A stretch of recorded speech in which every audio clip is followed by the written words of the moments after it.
餐桌上的温度计。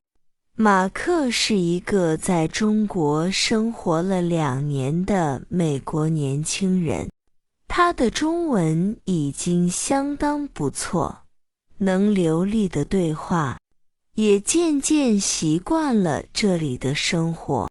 但有一个谜团一直困扰着他，为什么中式聚餐总是那么吵？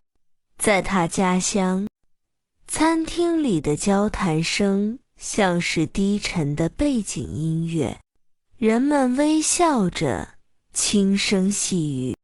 但在中国，每当他和中国朋友或同事吃饭，餐厅就瞬间变成了一个热闹的集市，声音一浪高过一浪，笑声、劝酒声、聊天声交织在一起，震得他耳朵嗡嗡响。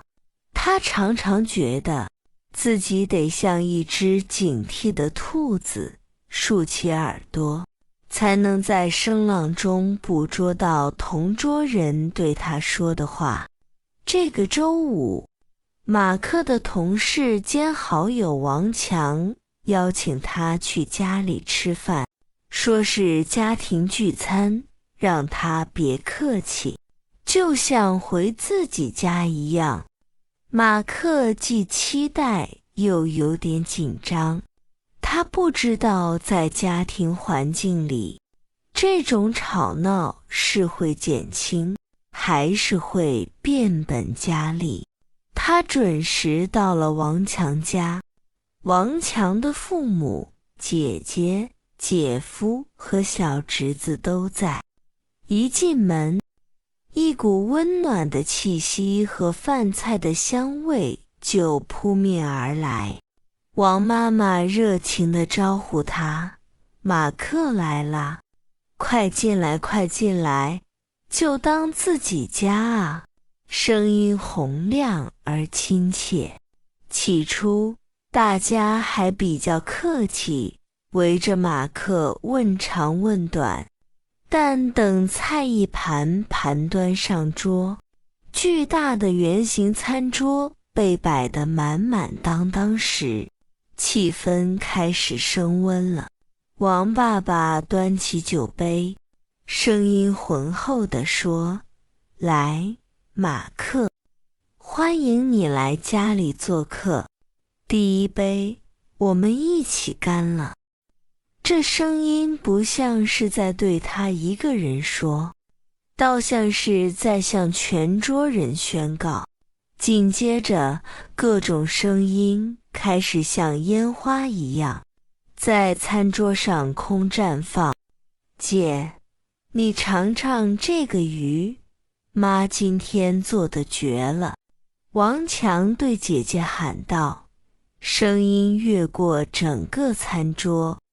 爸，您少喝点酒，多吃菜。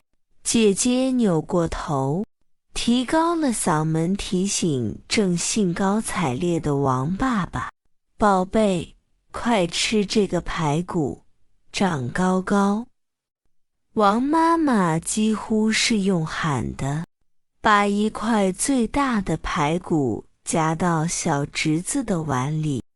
小侄子则在椅子上扭来扭去，大声宣布着他动画片里的新发现。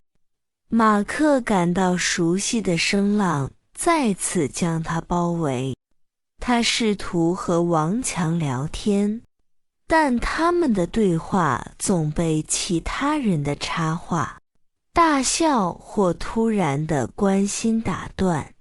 马克，这个菜合你口味吗？马克，别光聊天，吃菜吃菜。